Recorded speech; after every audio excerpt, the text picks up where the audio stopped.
of the personnel preparation team. We'll give it a few more minutes, just a few, to see, get a couple more logging in. People are still logging in. Yeah, welcome, everybody. And if you would, please, in the chat box, you can list your name, your university.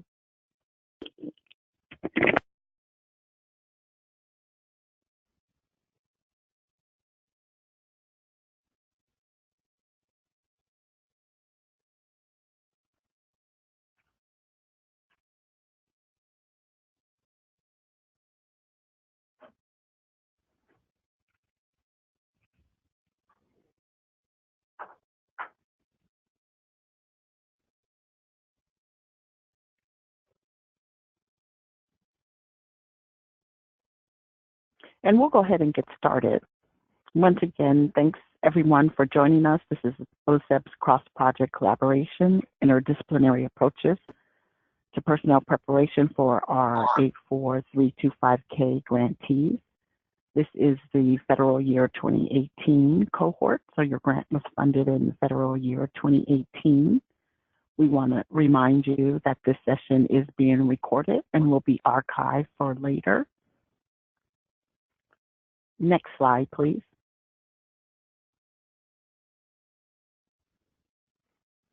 Once again, I just want to remind everyone of our OSEP participants or the project officers we have who are part of planning this series. We have myself, Dawn Ellis, Sarah Allen, Polly, Marianne McDermott, and Louise Tripoli. And then we have, of course, your project officers. If they're not mentioned here, they are also part of this team. Our participant today, our special guest, I should say, and presenter, is Teri Marx, Senior Researcher at AIR, American Institute for Research, and she's also with the National Center on Intensive Intervention.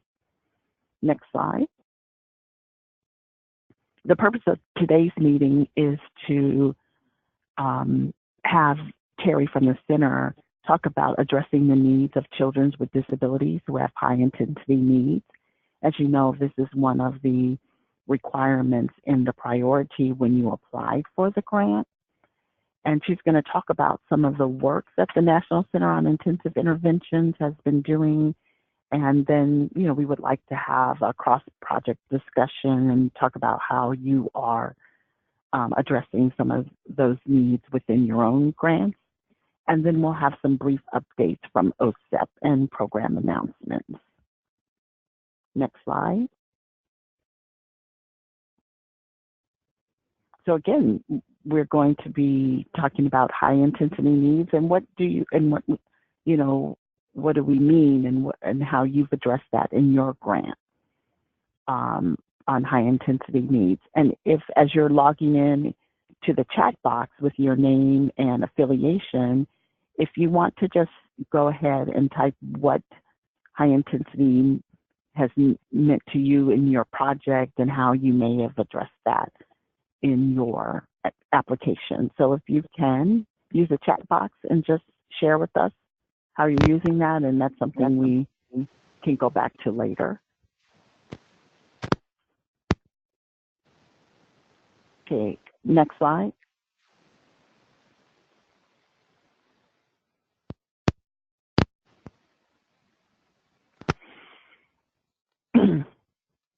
Okay, once again, here is the definition that we used in the project about high intensity needs. And that was found in the priority that you addressed in your application. Okay, next slide.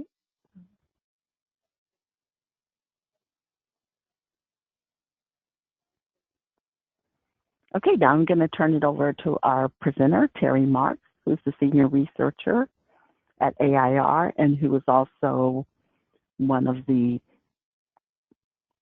personnel on the National Center on Intensive Intervention. Great, thanks, Dawn. Hi, everyone. I'm Teri Marx. I work at the American Institute for Research. I've been here for almost 5 years.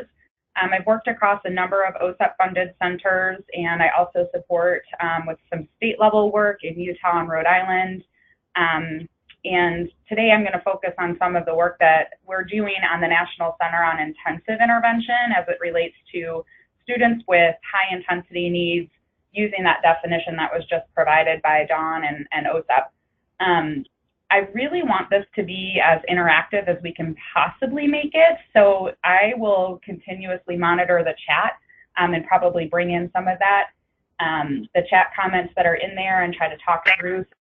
As we go through the presentation, if you do have questions or comments, or maybe you've used some of our resources, or you know, have examples of how you've used them, I would love to kind of hear from all of you. I think it's best if we can work together to learn from each other. So I'm going to go ahead and move through the presentation, but definitely want your perspectives and, you know, thinking through some of the ways that we can incorporate resources and tools from the National Center perspective. And if there's any ideas that you all have that we could be providing to the field, we'd love to hear that. Before I start the presentation, I will provide a little bit of information about myself.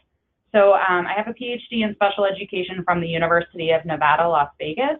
I have a master's in social work, so I was a school social worker. I got my degree at the University of Illinois at Chicago, and I was a school social worker in a suburban district in the Chicago area, as well as in Chicago public schools, in some of their turnaround schools. So I like to bring a lot of practical examples from both my work when I was in school social work, as well as some of what I've observed and supported with through my role in states and districts and schools through the National Center on Intensive Intervention.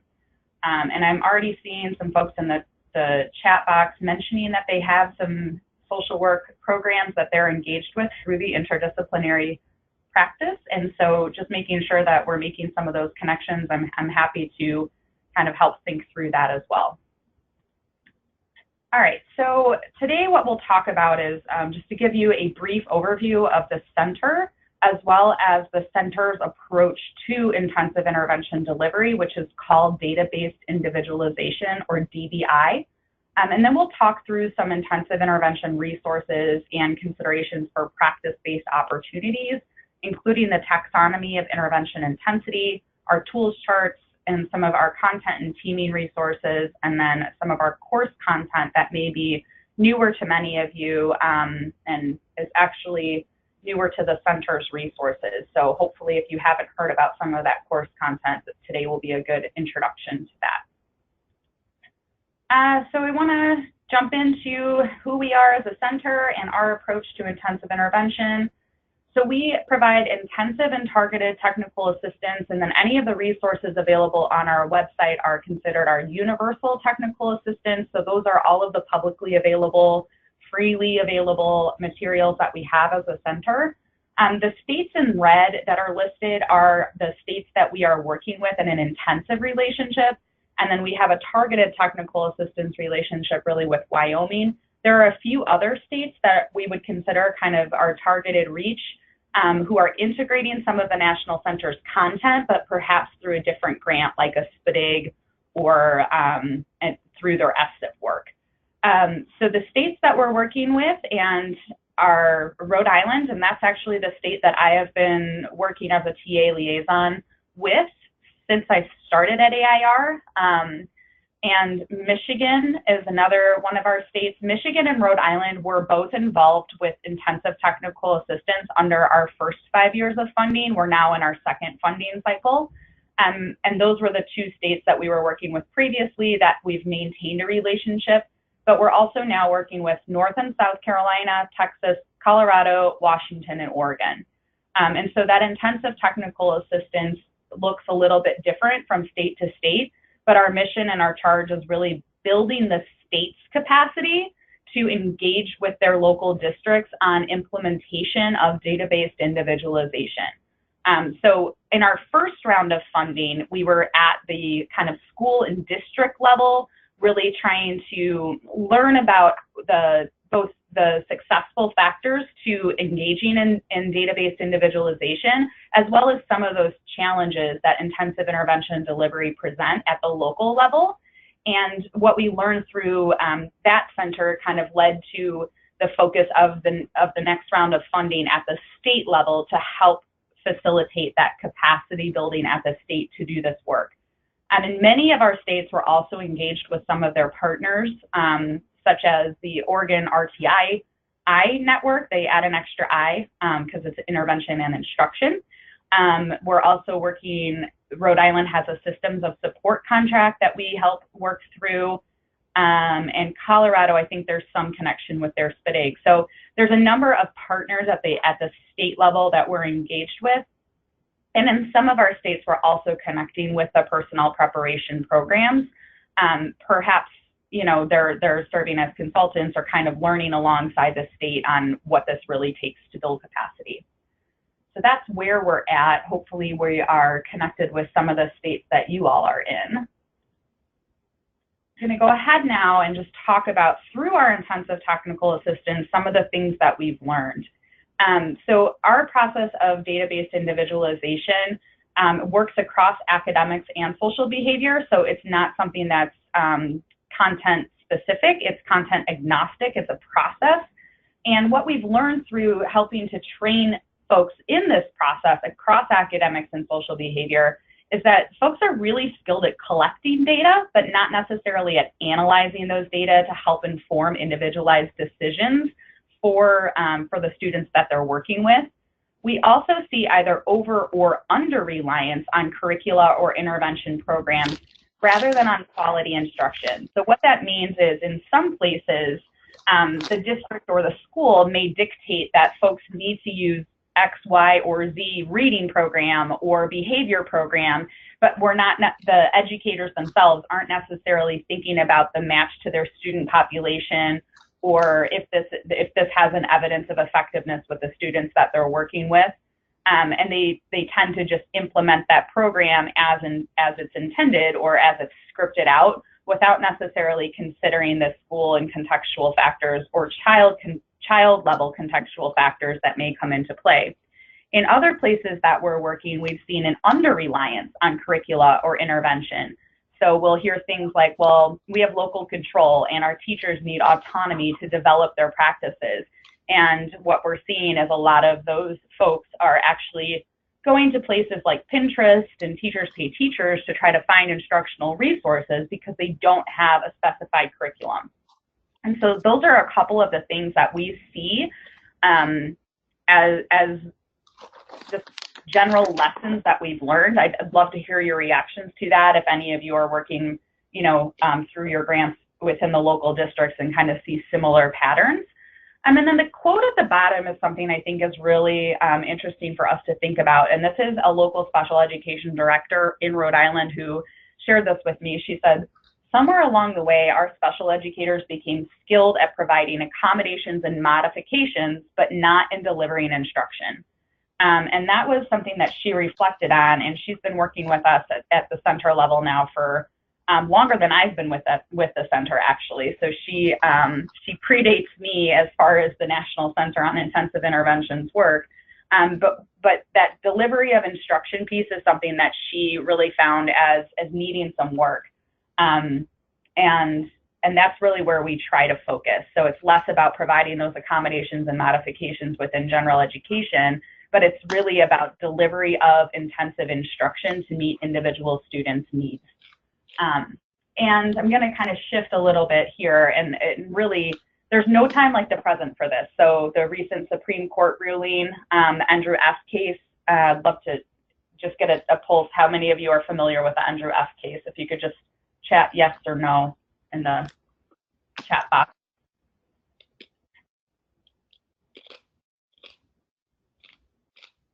Some yeses, some nos. Okay. So essentially the Andrew F. case, and if you are not as familiar with the case or haven't really heard about it, there's a few different webinars and things that folks like Mitch Yell, David Bateman have presented on. Actually, the National Center on Intensive Intervention, we held a webinar just a couple of weeks ago, actually, with both Mitch Yell and David Bateman on the Andrew F. decision. So that webinar material is actually archived on our website. I also know that CEC has done a couple webinars on this as well, and presentations at the annual conference. But that Andrew F. decision was a court case that came about and went all the way up to the Supreme Court. And it was a question about faith and the educational definition of faith under the previous kind of ruling of the Rowley case, which many of you I'm sure are familiar with, but really thinking about free and appropriate public education and what does that educational benefit really mean. And so the Supreme Court ruling was helping to kind of determine a little bit more clarity around that faith standard. And so the two things that I believe kind of come out of that Supreme Court ruling is that in the future, so progress as documented through data on an IEP could be the foundation for ascertaining if the faith standard was met. It's really focused on that word progress in the Supreme Court ruling. And then this really pushes educators to provide higher quality instruction to ensure that students with disabilities meet challenging standards. So again, it seems like some of you are familiar with it, but others aren't. If you're not, I really encourage you to check out the resources either through CEC or check out our website, intensiveintervention.org, and look at our archive webinar on the Andrew F. decision. There's also been a number of publications on that topic, so you could look at your university journal selections to find some materials and journal articles focused on that Andrew F. decision. And the webinar that we did at the National Center on Intensive Intervention also focused on some of the critical areas that personnel prep folks should really think about in light of that Andrew F. decision.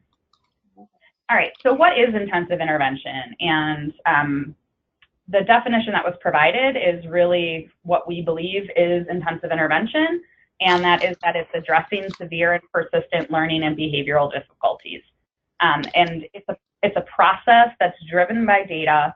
It's characterized by increased intensity and individualization of whatever we're providing to a student. And so that is kind of our definition at the center's level. And I think that OSEP has kind of adopted that definition and it's written into the priorities now. And our approach, and so this is, I like to say that this is the National Center on Intensive Intervention's approach, because there are multiple approaches to intensive intervention delivery that exist in the field. But I just want to kind of point out the approach that we take to intensive intervention, and I've already mentioned that DBI name. So database individualization is really what we talk about as the approach to intensive intervention. In many places, you'll kind of hear this being referred to synonymously with an individual problem-solving kind of model. But what we like to say is and I've mentioned this already, it's a process, it's not a one-time fix, it's not a program, we're not recommending a specific thing, or trying to sell anything. We're really just trying to say, here's a process that you can use to integrate your database decision-making across academics and social behavior so that you can determine how to adjust instruction in the moments that you need to adjust it. So for those of you that have been in the field far longer than I have, you should be familiar with experimental teaching and precision teaching dating out of the 70s. And that's really the foundation for this DBI process. So this is not something new. It's not something that, you know, folks should be completely unfamiliar with. But I think going back to that quote from the local director, that our educators are becoming more familiar with accommodations and modifications and less on instruction, we are hoping that we can kind of take them back to the roots of experimental teaching through this process. And so I'm not necessarily going to talk through every step of the process or what that means today. There's a number of resources that are available on the website to help you do that. And I'm sure, I know some of you on the line are familiar with the National Center on Intensive Intervention, as well as that DBI model. So if you're not, I encourage you to kind of check it out. But really what we're talking about is this process that's integrating data as well as intervention. But I'll pause now and just kind of get a sense from you. just looking at this model and looking at the definition here, do you have any specific questions about DBI, or if you're familiar with it, maybe examples of how, you know, your local districts or your pre-service teachers that you're working with, or even in-service teachers, kind of refer to this process? Because as I mentioned, it's kind of referred to differently in different places. But I'd love to hear kind of what this process maybe resonates with you around.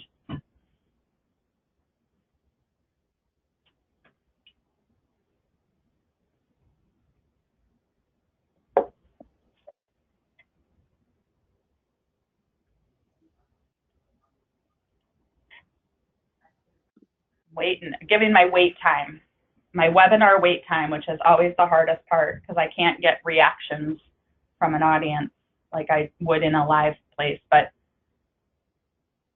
you're familiar with DBI, or, okay, I'll repeat the question again. Yeah, so thinking about DBI and kind of the way that it's articulated on this slide, and even that graphic and kind of how it's talked about, what is the way that you would refer to that as in, or that you've heard it referred to in the field? So seeing a couple folks saying collaborative problem solving.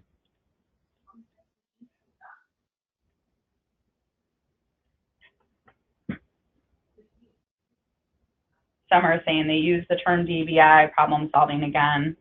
Okay. Yeah, so it shouldn't be fully unfamiliar to you, but that collaborative problem solving piece, whether you call it DBI or not, is really kind of true to the roots of it. And that, you know, I think one of the things that we also articulate is that this process is really a team-based process, and we want to make sure that folks are aware of that teaming structure. So I'm going to talk now a little bit about how DBI can support implementation of special education requirements. So we found when we did our kind of knowledge building activities at the very first iteration of the center when we were first funded, we went out and looked at schools that had really good data on their students with disabilities, and what were some of the lessons learned from observing those sites and listening to what they were doing in practice. And one of the things that many of the sites kind of articulated was that intensive intervention is being kind of embedded within their general MTSS, so their multi-tiered system of support framework, was a really good way to help implement intensive intervention. And so what we see is that as we're implementing DBI as a part of MTSS, it can really help schools implement those special education requirements, both at the referral and eligibility stage. So really thinking about at that kind of tier 3 level, as we're supporting general education students who maybe have a suspected disability, but we haven't gone through a full evaluation with them yet. This process could be used potentially to rule out lack of instruction, because we would have a lot of data to help support that decision, as well as a number of those iterations of kind of that experimental teaching. And that at that stage as well, we can compare the student performance to peers. If there's a student who already has a disability that is engaged with the DBI process, and their IEP team is perhaps delivering intensive intervention through that collaborative problem-solving model or through DBI, the data can really help inform our present levels of academic achievement and functional performance. It helps us to set more realistic IEP goals. It helps us when we're designing specially designed instruction, and especially as we're providing estimates of a level of service needed. Because we'll have some evidence of what we've tried in the past, what we're working on currently, and the level of intensity of that intervention. And I'm seeing in the chat that some of the Andrew F. information was shared. So thank you, Sarah, for sharing some additional information on that. And I did forget, Iris Center does have a number of resources as well. So thanks for that reminder. So that's kind of what we're articulating as far as how DBI can support within special education. And I think it's definitely a process that we see as having utility for students maybe who are undergoing the evaluation process, receiving that intensive intervention, as well as for IEP teams. When I go out and speak at conferences, especially with teachers, one of the things that kind of comes up is if we're, looking at this iterative process as articulated on the previous slide, which I'm going to go back to. So if we're thinking about this iterative process, one of the things that commonly gets asked, especially about the IEP, is, how can we really make adjustments to our instruction when we have an annual goal, right? So we're working toward this goal. And so one of the things I like to explain to educators is that the DBI process should be almost like your back plan. So you have the evidence, and it actually can help special educators and related service providers with updating their parents, families, and whoever else that they have to update through their quarterly progress notes and progress updates to parents and families. So it actually helps to build some efficiency within that system, because you have the data available right then and there to help you really think about, here's how we can ascertain that the student is making progress. Here are the progress monitoring data. But the annual goal that's listed in your IEP is what your DBI plan should be working toward, right? So your IEP is kind of your front-facing document that really articulates what we're doing for students across the year, and the DBI kind of process is what good educators are doing through instruction, right? They're looking at student data, they're responding to student data, analyzing it, really digging deep into what we need to be doing to make some adaptations to that instruction so that the student continues on that trajectory toward progress of their annual goal.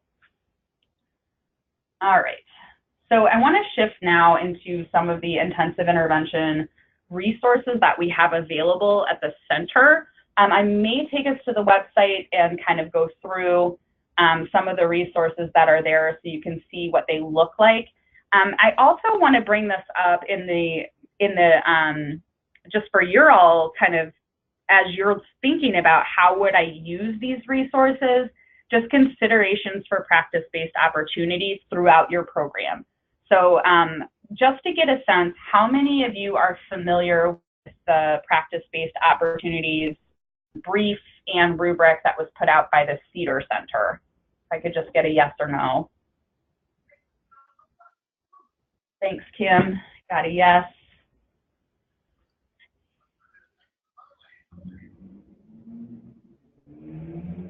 Thanks, Tamika, Nikki. All right, I am going to open up a browser and I'm going to show you where to find it, since a lot of you are not familiar with it. But the practice-based opportunities brief, so if you go to the Cedar Center's website, you can just type in cedar.org and it will take you there. And then under their resources and tools, if you click here, you'll be able to kind of go to some of their information around various areas. And so under the teacher and leader preparation page, you can see my computer's pulling it up. There's these briefs and reports, and then the innovation configurations. And I'm going to try to find it. They've redesigned their website, so I want to make sure that I can get to the practice-based opportunities brief.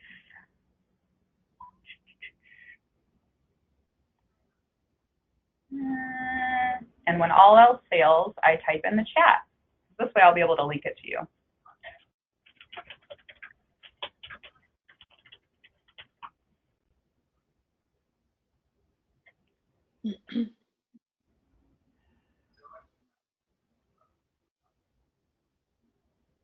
Of course, I can't find it. So I'm going to not try to just dig through all of their resources right now. But once I find it, I will post that in the chat or send it out so folks have it. Because it does seem like many of you aren't familiar with it. And I'm going to try one other thing. But practice-based opportunities are really occur throughout your program. So it's not just what we would consider as the final culminating event of student teaching or an internship-based experience that ends sort of a preparation program. And here we go. I found where it is. So it's actually called Learning to Teach, and this is the rubric So it's a framework for crafting high quality practice-based preparation.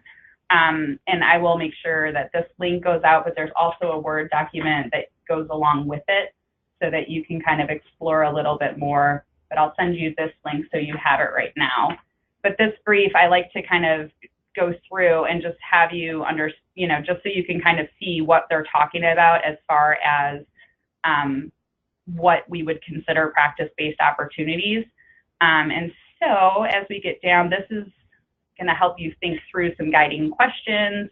But the real big piece here is there's different areas that you have to be thinking about. So the focus, so are your opportunities targeted to the critical content and pedagogy outlined in the teacher standards?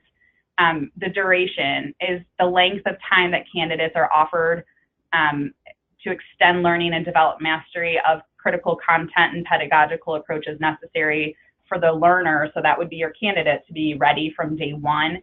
And then coherence is the extent to which the common expectations of instructional practice are reinforced and advanced throughout and across coursework and field experiences. So a practice-based opportunity, such as a lesson study, which many of you are probably familiar with, is something that could be introduced in an earlier kind of course to get them familiar with, I'm going to really study this lesson. Now I'm going to practice teaching it to my peers. I'm going to get some feedback from my peers. Micro teaching, so that's another one of the practice-based opportunities. And then it can range from those kind of lower level practice-based opportunities all the way to something like a Teach Live. So I know there's some folks from University of Central Florida on the line today with the Teach Live kind of supports that are available there, but that would be another practice-based opportunity. So that's a virtual simulation, actually allowing a candidate to practice a skill within a virtual environment and receive some feedback from their faculty supervisor. And so practice-based opportunities are anything that really gives your candidates multiple opportunities to practice what they would be teaching and get feedback on it before they enter the field. But we don't want to really wait till the end of a program to be introducing those practice opportunities. We want to be incorporating those practice opportunities throughout our programs so that they have multiple practice opportunities, multiple ways that they're getting feedback, so that they're more prepared both entering student teaching and then secondly entering the field. So that's just kind of a brief sort of primer to practice-based opportunities. But I wanted to frame our conversation today in, as we're talking about these intensive intervention resources from the National Center on Intensive Intervention, how might you as faculty consider using these resources within practice-based opportunities throughout your program? So that's kind of my question for all of you and kind of my charge. So the things that we want to be thinking about, intensive intervention is a complex process. So considerations for special educators and interventionists. You might get these questions, how should I choose an intervention platform for a particular student or group of students? How do I adapt my intervention to better align with students' needs? What are instructional practices that will allow the student to be most successful? And how do I know if my intervention program and subsequent adaptations to that program is working, right? So those are some of the things that we should be answering with our candidates to help them kind of think through. How do we really make sure that what we're starting with as far as specially designed instruction has evidence of effectiveness to it? And so one of the ways that we talk about that is the taxonomy of intervention intensity that Fuchs, and Malone put out in 2017. Give me a yes or no if you've heard of the taxonomy or read the article in Teaching Exceptional Children. Kim, you are on top of it. She's answered yes to everything. Thanks, Tamar.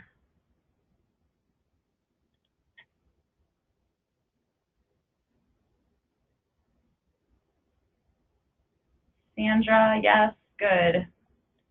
Okay, so it sounds like some of you are familiar at least with the taxonomy of intervention intensity. If you haven't kind of looked at that article that's in Teaching Exceptional Children, that's a really great starting point. And then we'll talk through some of the resources that we have available on the National Center on Intensive Intervention website. So the Fuchs are actually senior advisors on the center and are part of one of our working groups around the taxonomy. So they're helping us to think about the application of the taxonomy, developing out some tools and resources. So some of that's going to be coming out in probably in the next little bit. So you should be kind of paying attention to what's out there. But the dimensions of this taxonomy of intervention intensity include areas of strength. So that's really looking at, do we have an effect size that supports the use of whatever practice that we're putting into place? And if there's not an effect size available based on how the study was designed, we want to just make sure that educators are aware that whatever they're selecting is coming from a reputable source and not just something that they heard from the teacher down the hall as being good with their students. Dosage doesn't just refer to the amount of time, but we want to make sure that the time that we have in intervention with students is quality.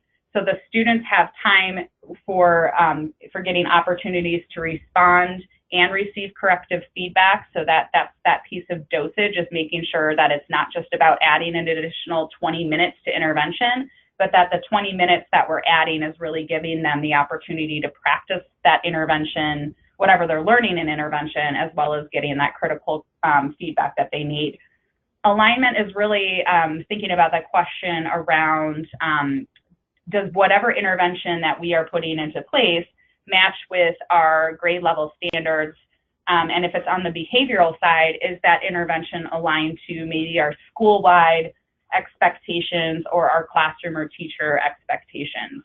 Attention to transfer is this concept that whatever we're teaching in intervention should generalize back to the general education setting or a setting in which they need to apply it. Or it could be generalization to other kind of types of problems that might have similar constructs to whatever the student is working on in intervention. Comprehensiveness is the amount of explicit instruction principles that are embedded within the intervention. So making sure that students are really getting that explicitness during intervention. And through that I do, we do, you do sort of model. And then the behavioral support would be for if we're delivering an academic intervention, we want to make sure that there are opportunities for that student to get behavioral support either through a self-management or self-regulation sort of technique or something that's supporting executive functioning skills as they're doing their academic intervention, and that there's some way to minimize some non-productive behavior that might be occurring during academic intervention. And then if we're delivering a behavioral intervention, that academic support domain is really talking through how do we make sure that the behavioral skill is also being applied in the educational setting, right? So these are students that we're talking about in the school setting. So we don't just want to teach them the behavioral concepts separate from what they have to kind of display in the educational setting. So that academic support is making sure that we're making that strong connection. And then the individualization part of the taxonomy is really that data-driven process. So if that's DBI that you called it, if that's your collaborative problem-solving process, that's really us knowing when do we need to get more information through a diagnostic assessment, when do we need to make an instructional change and revisit some of these taxonomy dimensions, but that's not necessarily something that we think about when we're first selecting an intervention or a practice for our students. So how does the taxonomy support DBI implementation? It really comes into play at both of the orange boxes that are there.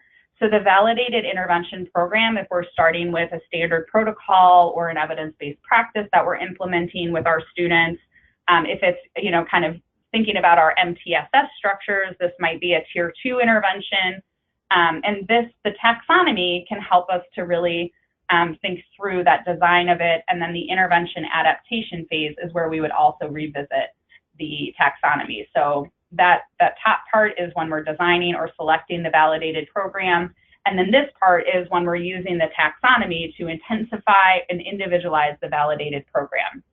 And one of the things that we encourage folks to do is actually rate some of the tools that they have in their toolbox, right? So if you're implementing a reading intervention, look at those taxonomy dimensions, even if you've already begun the intervention with a student, so that you know, where do I need to intensify? So that adaptation phase, if an area, like let's say comprehensiveness, the domain of comprehensiveness, we rate it as being kind of weak in the initial implementation kind of phase when we're selecting that intervention.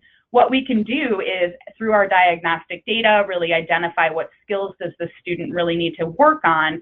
And then our adaptation is not to change the intervention itself, but to adapt that comprehensiveness domain to add more explicit instruction principles into the intervention, so that the student is going to have those opportunities to practice and get that feedback. So the taxonomy works hand in hand within that collaborative problem solving, or DBI, process, both when we're selecting interventions to help us think about those domains, what we need to be doing, as well as at that intervention adaptation phase. For some of the places that we've started to introduce the taxonomy to, we talk about it being a way to help reduce some of the, I would like to say, haphazard sorts of adaptations that we just throw, or kind of, we just add in the kitchen sink. So we, rather than making adaptations, if reading intervention 1's not working, we add in reading intervention 2, or we just continuously add more time, but we're not thinking about what the quality of that time. So that's really where that taxonomy kind of comes in. And there are available on the website, just so you all know, intensiveintervention.org. There is a landing page now for the taxonomy. So I'm going to go ahead and pull up our website to show you what that looks like. Oops, if I could spell, that would be helpful.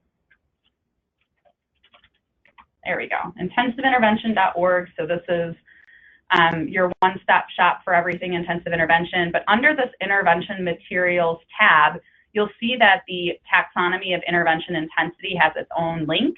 So this is where you can actually go to explore more about the taxonomy. And you'll notice that we have currently 4 webinars that are archived on the website. So there's one that's just an overview of what the taxonomy is. And then there are 3 webinars that actually apply the taxonomy in the areas of reading, math, and behavior. And so those will give you some good examples of the usefulness or the utility of the taxonomy across the different content areas. So just wanted to kind of highlight that taxonomy page if you're not as familiar. Each of those pages as well has some downloadable documents, whether it's a PowerPoint that they presented on, as well as the handout that actually explains what those dimensions are that I walk through very quickly. And so the taxonomy of intervention intensity, here's kind of the description of them. You can see it's a 2-pager. So the front side is the academic definitions and descriptions, and the back side of that would be the behavioral side. So this is a really great resource to kind of share with candidates as well as they're thinking about what really constitutes effective intervention. So definitely wanted to point that out to you all as well.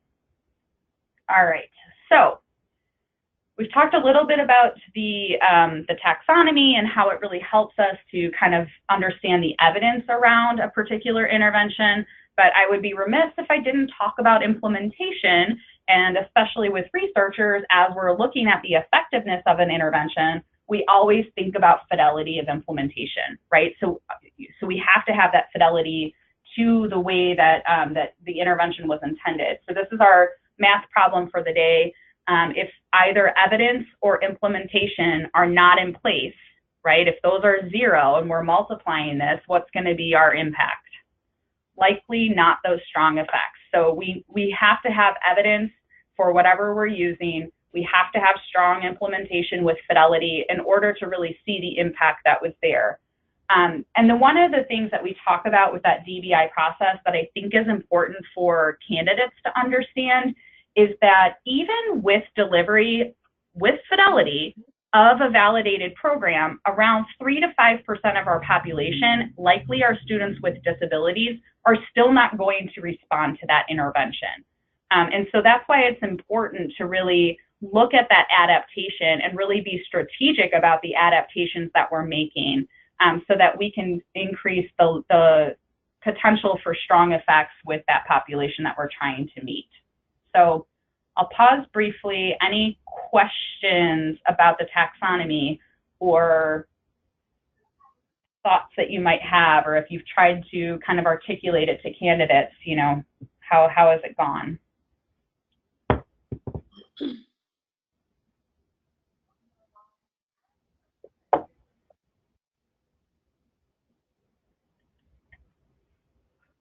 Has anybody used the taxonomy yet or introduced that paper?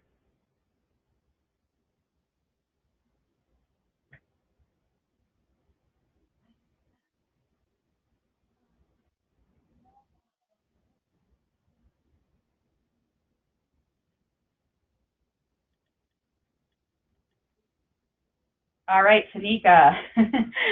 I haven't yet, but given what I know now, I will. Great, that's excellent. Glad to hear it. I really do think, and this really just comes to having, you know, been in practice and being a social worker, working closely with my school psychologist often to kind of come up with intensification strategies or interventions, and we had a binder that we would go through. I really wish that when I was in practice, I knew more about strategies to intensify and not just what is an intervention for X. I think that the taxonomy has really even helped myself in my role now to be able to articulate what you know, those intensification strategies might be able to be. Yeah, so great. I'm glad to hear that some people are hoping to include it. Yeah, and I definitely encourage you to check out the resources on the website as well as the article in Teaching Exceptional Children. All right, moving forward. Tools charts. So I'm gonna just kind of get a sense from you all.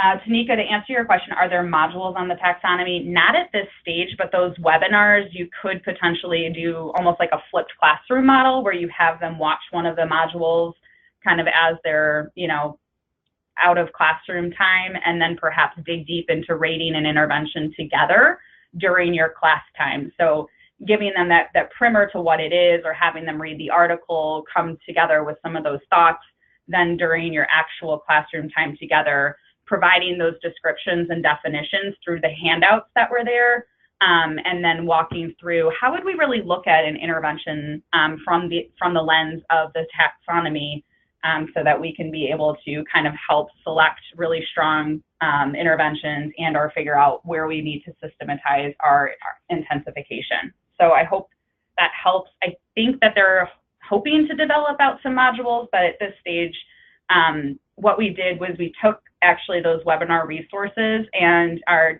doing some field testing with them right now. So we're actually having some teachers give us their perspective of just watching the webinar. What did they learn from it? What are their, you know, lingering questions? So that's some of the stuff that the taxonomy work group is doing right now, and there will be some resources around that. So more to come on the taxonomy. I think it's an emerging area, and I think it has a lot of utility to help us to think through how to systematize intervention within our problem solving and DBI processes. So first, if we go back to the DBI process and we think about the taxonomy elements, we really want to start with a strong intervention. So there's places that we should be recommending to our candidates, and I'm sure many of you are already doing this, but there's just a few of those sites kind of listed on the board. So What Works Clearinghouse, our IES practice guides, and then the National Center on Intensive Intervention, our tools charts. So I'm going to just pull up the intervention tools chart so you can see what it looks like. And I'm going to go back to our main website. All the way up to the top, you'll see this tab for tools charts. And since we're talking about intervention right now, we would go to either the academic intervention tools chart or the behavioral intervention tools chart. And what that will do is pull up what I like to call a consumer report. And I call it this because our inclination as just anybody really is to start looking at something and say, oh, this doesn't have any full bubbles, I shouldn't use it, or this one has mainly full bubbles, I'll go with that one. But what we really want folks to do is explore the domains. So if you notice up at the top, this is the tab just for study quality. So, you know, did they really clearly identify their participants? Did they clearly identify the design that they were using? Did they have fidelity in there that they were monitoring and reported on that in their study? And then this is the measures, the targeted measures they were selecting as outcome measures, as well as the broader sorts of measures. You can filter this down. And then the other tabs around study results. So thinking about, you know, how many outcome measures were they evaluating? What was the effect size for the targeted skills? And then the effect size for those broader skills. For any of the studies that are included that are single case design, they would include the piece around visual analysis. And then we talk about, did they disaggregate data for subgroups and disaggregate data for the less than 20th percentile, which is likely our students who really need that intensive intervention. And then there's the tabs for intensity as well as additional research, which just provide, you know, what is this like? So if I'm thinking about purchasing an intervention or implementing an intervention, I'm going to need to know things like, do I need training for this, right? Is that something that we have to kind of look into as a school or as a district if we're thinking about purchasing? And then was it reviewed by either What Works Clearinghouse or Evidence for ESSA, as well as any other research that was potentially eligible for NCII review? So this is a good place as the folks are engaging with their selection of an intervention to start with, you know, looking at the tools chart to say, you know, I'm looking for a math program at the elementary school level. I'm going to go ahead and apply those filters and see what pops up. And now I'm going to look at this chart, but I'm going to be thinking about those taxonomy dimensions as I'm reflecting on selecting a tool. All right. So we want to be thinking also through these processes about our data. So progress monitoring appears twice in our data-based individualization process. First, as we've selected our initial sort of intervention that we're going to be implementing, we want to be looking at student responsiveness on valid and reliable progress monitoring measures there, as well as we make subsequent intervention adaptations. So we want to make sure that, and you all know, as we're plotting this out, we should be dropping a phase line every time we're making an adaptation or a change to our intervention. So that's that beauty of experimental teaching, is helping us to visually analyze the data. And I actually think that that's an area that we can improve upon in personnel prep, is really getting folks familiar with how to graph their data from a valid and reliable progress monitoring tool, and really look at when we make a change, did we articulate that so we can determine if what happened prior and then what happened after, was it more effective or kind of at the same level of effectiveness as the previous attempt that we had. So the tools charts, there's also tools charts for screening, as well as progress monitoring tools that are a similar structure, and we do encourage folks to check those out from the same kind of perspective of the consumer reports. So some of the things that we also think through is, you know, developing IEP goals. So common questions that we have to require in an IEP development is, what does the student need to know or be able to do? And that's our goal. And then how will we progress toward this annual goal? How are we going to measure that? And that's our data. So there's common pitfalls that we see in the field. First, we see that goals are not necessarily aligned with the areas of a need identified in those present levels. So we might see something like as broad as the student has social skills deficits, but then their goal is measuring their ability to raise hand in the classroom, which doesn't necessarily, you know, target everything that we would think about as far as social skills. Same thing, we might see that a student has a deficit area in reading comprehension, but their goal is written around sight word recognition.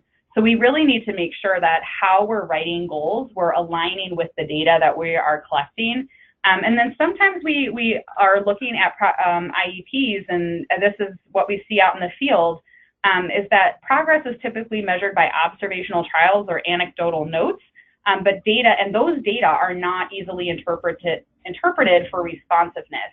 So we want to get to some of those candidates having the ability to really understand the data sources that they should be using within their IEPs to measure progress, especially in light of what we've heard from the Andrew case. And so we want to also look at making the IEP feasible, and that's really done through valid and reliable progress monitoring tools. So we can set a measurable goal and compare to that baseline performance. We are collecting data on a more frequent basis to really determine student responsiveness up front, which if you think about that, that allows that communication with parents and families to really be driven in data, right? We can go to a parent and say, we've tried this adaptation, we've done this, the student is not responding, so this is giving us evidence that we might need to layer in additional support, or conversely, look, your student has been making progress over time, and they're actually on track to be at their grade level in this particular area by the end of the school year. Let's celebrate that success. And we want to make sure that those data are graphed, because it does add to our ability to communicate effectively around those data. And I already mentioned our tools chart, so this is a slide that tells you about the screening tools charts as well as those progress monitoring tools charts. Those are available both in academic and behavior. So that diagnostic piece, which is the only bubble we haven't talked about in our DBI process, is our diagnostic area. So we're thinking about, how do we know what needs to be intensified? So our progress monitoring data is really just going to tell us when we need to make a change. Diagnostic is going to tell us how. So this might be something like an error analysis of progress monitoring data, if we can do that, some level of miscue analysis. Those are some of the kind of informal sorts of diagnostic procedures we can do on the academic side. We might be looking at something like a functional behavioral assessment at this stage if we're thinking about students' behavior. And we may even look at functional behavioral assessment or student observation in the classroom to help us understand whether or not a student's deficit in academics is actually resulting because of a behavioral issue, or conversely, that some of their behavior is happening because they have a skill deficit that's not being addressed in the academic content. So this would help us to really develop a hypothesis and think that through.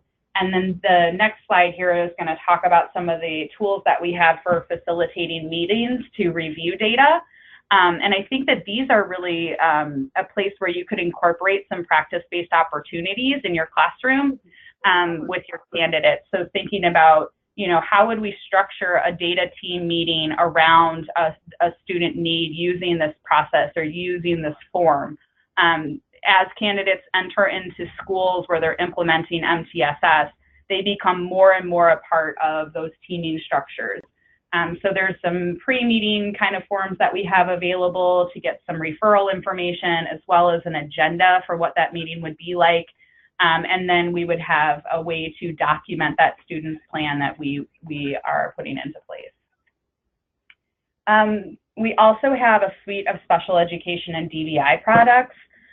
So some folks at the center have been working, well, I should say it's already out, but it just came out this month in Guilford Press as a book. It's called Essentials of Intensive Intervention. So this is staff members and some senior and technical advisors from the center who authored this book. It's available, as I said, this month from Guilford. So if you're looking for maybe a particular text that you could introduce in your coursework, that might be something that you could look into. Certainly there's others out there as well. There's a teaming resource, which is the kind of two bottom slides that really talks about making the connections to DBI and IEP implementation. But the back side of that document is the colorful icon at the bottom. And that is the questions that you can ask during team meetings. And I am going to chat in the text name. It's called Essentials of Intensive Intervention. And it's available on Guilford. And then we have some resources coming out on setting ambitious academic and behavioral IEP goals. So those should be out soon. And we also have content-specific intensification resources, and I really encourage you all to think about using these, again, for those practice opportunities. So in the literacy domain, we have reading guides available that cut across the big 5 skills that from the National Reading Panel. So thinking about phonemic and phonological awareness, phonics, fluency, vocabulary, comprehension. Those are actually kind of like 5 to 10-minute sorts of brief instructional routines that teachers can use to intensify an existing reading curriculum or intervention program that the student is engaged with. So they're not intended to be standalone interventions, but they do have scripts and things that you can work with. So that might be a really good opportunity as your candidates are working with students who are receiving intervention, perhaps to further intensify it if they have maybe a tutoring opportunity, and then you as the faculty supervisor can get feedback on that. And so there's a user guide for how to use those resources as well.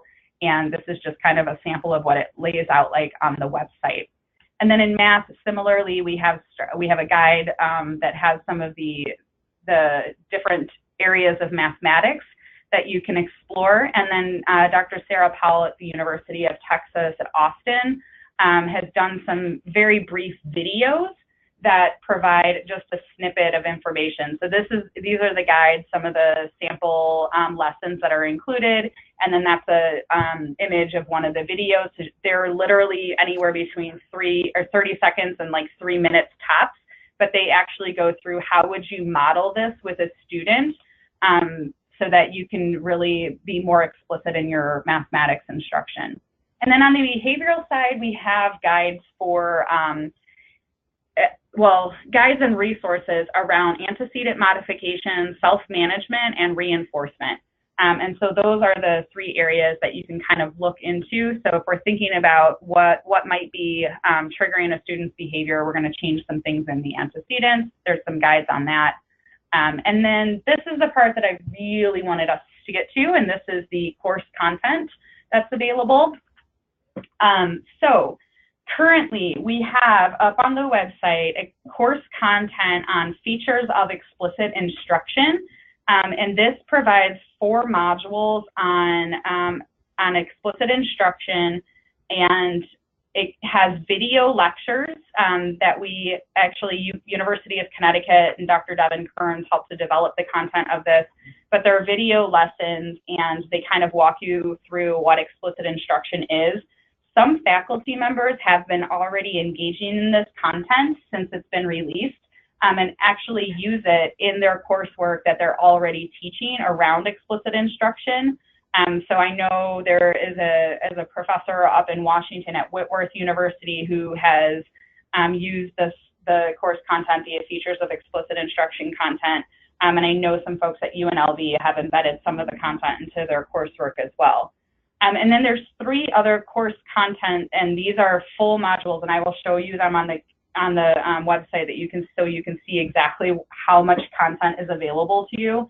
But there is a course coming out on data-based individualization in mathematics, a course on behavioral supports for academic instruction, and then the final one is data-based individualization in reading.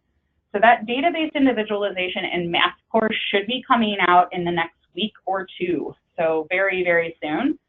We are in the process of making sure that the behavioral supports content right now is 508 compliant, and then we will start moving that through to get that posted. And then the reading course we anticipate a little bit later in the summer. So just wanted to give you a heads up on what's going to be available to you. This slide kind of shows what's there. So you have pre-recorded lecture content, adaptable PowerPoint slides. So if you don't necessarily want to use the videos and those video lectures, you can actually deliver the content yourself using the PowerPoint slides. So we've done some of the work for you. You don't have to develop out the slides on it. And then there's video examples and non-examples in actual classrooms, as well as activities, discussion prompts, quiz questions, coaching guides, all of these various things around that content. The other thing that if you are using a learning management system like a Blackboard or Canvas or something along those lines, you can take this content and build out your own online course using this content. or as a supplement for maybe one of your specific classes that you're working on. So I'm going to pull up, oh, this is our university spotlight, but I'm actually, before I go there, I'm going to pull up the features of explicit instruction. So right now, if you go to the information for, you'll see that there is a section for higher education faculty on our website. And this is where you can look for things, so course content resources, activity, and then some of our related partners, any of their resources. So the course content I was talking about on features of explicit instruction is here. So what you'll see is that it gives a little bit of a primer to what the content goes through, making connections to the high leverage practices as well. And then we did a webinar on it, so you can visit the archive webinar. There's an overview. We also have the CEC standards that are addressed by this course content, a suggested reading list, and any other tools that might be helpful for you. And I'll just kind of click through, but you can see on this particular one, there are 4 modules that are here that dig really deep into explicit instruction. And then we've given some tips for how you can incorporate this content through those practice-based opportunities. So, you know, looking through how might you use this as a lesson study, or how would you maybe pull one of the sample videos that's included in this content out and do a video analysis with it. So this fifth, I'm just going to click on module 5. You'll see that you have a complete slide deck and a complete workbook.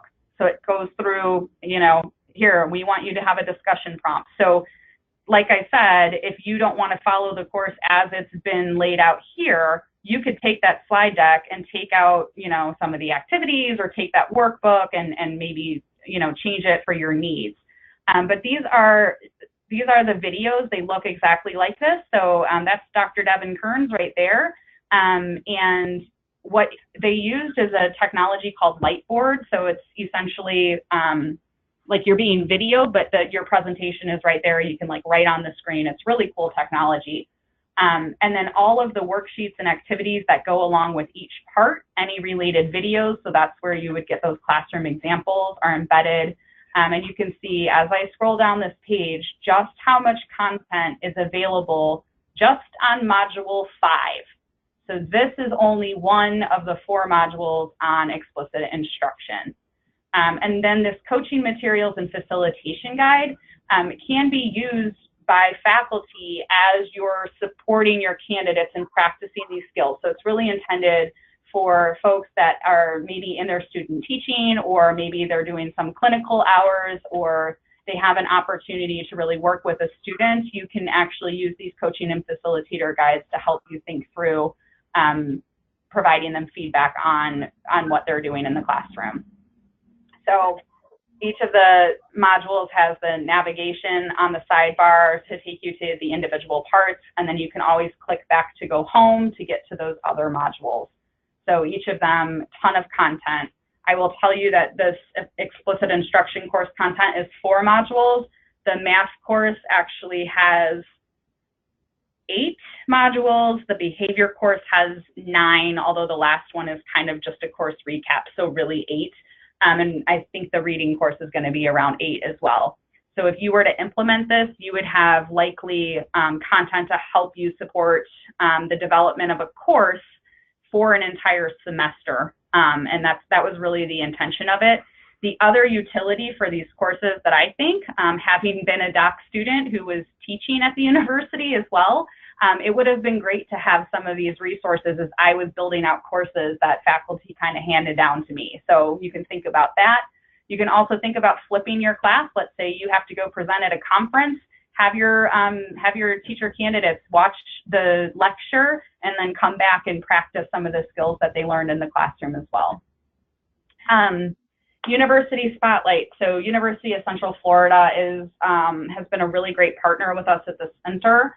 And they've completed a couple what we're calling voices from the field to really talk about their experience in embedding a lot of the content from the National Center into their grant. And so just wanted to kind of highlight the work that they're doing. Doctors Mary Little and Cynthia Pearl and Dina Slanda have been really great to work with and have been incredible partners, and I encourage you to reach out to them for their insight onto how they've embedded some of the course content. Let's see. That is all I have. I want to open it up to questions, and I know I have to flip it back over to Dawn pretty soon. But any questions as thoughts, reactions?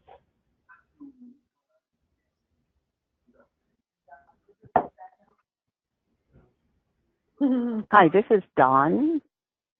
I will encourage you to put any questions in the chat box if anyone doesn't have any questions right now, and I can move forward with the OSEP updates, and then we can come back to your questions. But if you do have questions, please enter them in the chat box.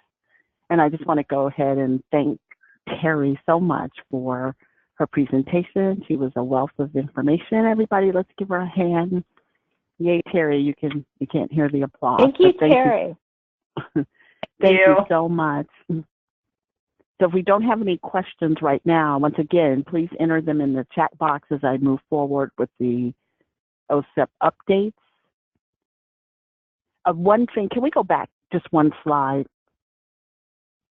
Thank you. The disclaimer, I forgot to mention Celia just in the beginning. Celia Rosenquist is the project officer for the center, the National Center on Intensive Intervention. She's also the lead for the leadership, the 84325D. So I just wanted to mention Celia and all her work and affiliation with the center. Okay, we can move forward.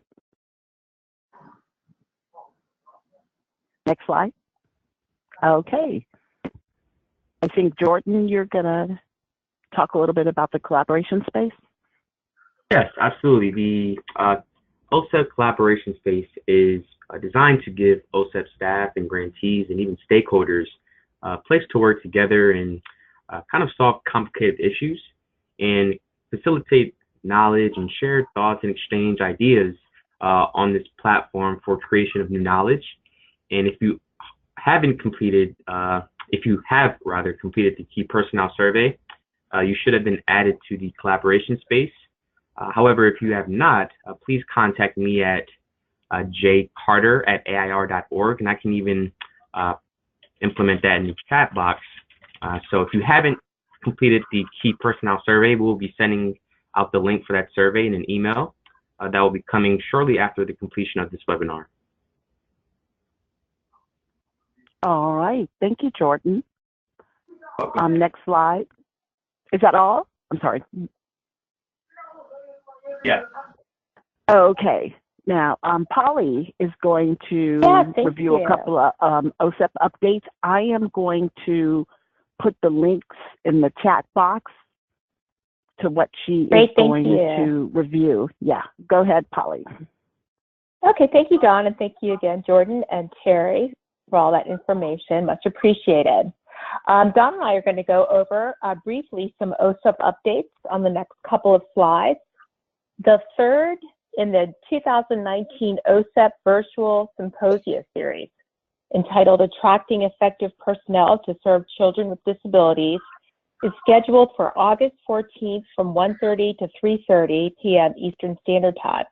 You can register at OSEP meetings using the link showed here on slide 35, and Dawn is also going to put it in the chat box. It's on the OSEP Ideas at Work website.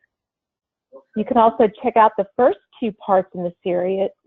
Symposiums 1 and 2 are archived, and there's a lot of related resources that have been posted there too, in addition to the 2 archived webinars. If you have been participating in the symposia, thank you so much. Also considered what was most helpful or interesting and what you might like to take a closer look at. Let us know so we can disseminate tools and resources that would be most meaningful to you as faculty of personnel preparation programs. We also have as you'll see on slide 35, a direct link to registering for the OSEP newsletter, and also a link to a recent resource by the Cedar Center and the Council for Exceptional Children, in which you can download the complete professional development guide for school leaders. Next slide, please. Also, please save the date. Join OSEP for an important briefing on the state of the special education profession entitled State of the Profession, the Challenges and Triumphs of Special Education, What Leaders Need to Know. This will be on Wednesday, June 12th from 1 to 2 p.m. Eastern Standard Time. It will be presented by William Bogdan, Mary Ruth Coleman, and Susan Fowler. For OSEP staff, it will be in the PCP auditorium. And for grantees, it will be online. You can, if you haven't already registered, receive information on how to register for the online briefing. We include a link here for you. And Dawn is also going to put that in the chat box. The CEC recently conducted a survey of over 1,400 special education teachers to determine the current challenges, trends, and needs that special education teachers perceive to be the most critical in their day-to-day practice. As stakeholders in the field of special education, this information is essential to help us inform and align our local and national efforts, and aligns with OSEP's initiative to ensure effective personnel for all, attraction, preparation, and retention. Please register now, and thank you in advance for making time for this important update. And now I'm going to hand it over to Dawn, and she has additional OSEP updates. Thank you, Polly. Next slide.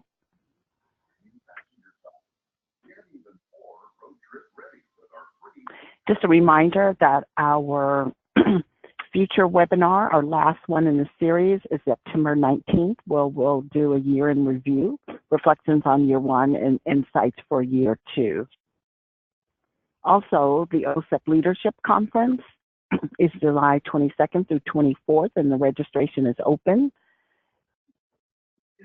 If you're coming, I think most people probably have already registered for the leadership. This is more the formula grants and state directors, although we do have discretionary projects that do attend based upon their affiliation and their work in the state. Also want to talk about the NIA. We are happy to announce that the leadership, the 84325D, published yesterday in the Federal Register, and there is a link there. I'm going to put that, I'm going to try to put that in the chat box to the actual application package for the leadership grant. Celia Rosenquist is the competition manager, and the application deadline is July 8th. We are still waiting on information for 325K, which is this grant, the interdisciplinary projects. We are hoping that it will publish soon, and as soon as it does, we will get information out to you. Wanted to remind you that OSEP is seeking peer reviewers for the technical review of the applications. You can contact myself and Marianne McDermott for 325K and Celia Rosenquist for 325D. You can send your CV directly to us, and we will put it through the process for getting individuals added to the standing panel. And if you are not already a standing panel, we hope you will consider that. Next slide.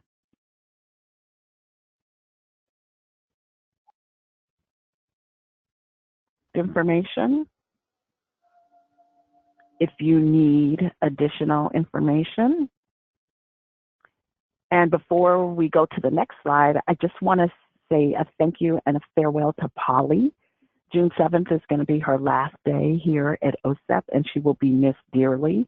If you have Polly as a project, if you have Polly as a project officer, she will be in touch with you about you know, the grant and the transition to another project officer. But we just want to say farewell to Polly and thank her for all her work. Well, thank you all. Thank you, Dawn. Okay, next slide. And that's it. We just want to say thank you, everyone, for your attendance. If you have questions for Teri or for any of the project officers, you know how to reach us. And once again, be on the lookout for information about the 2019 325K priority or notice inviting applicants. We'll get that out to you as soon as it publishes in the Federal Register. And once again, thank you and look forward to hearing from you and again in September for our last webinar of this series. All right, everyone, take care. Take care.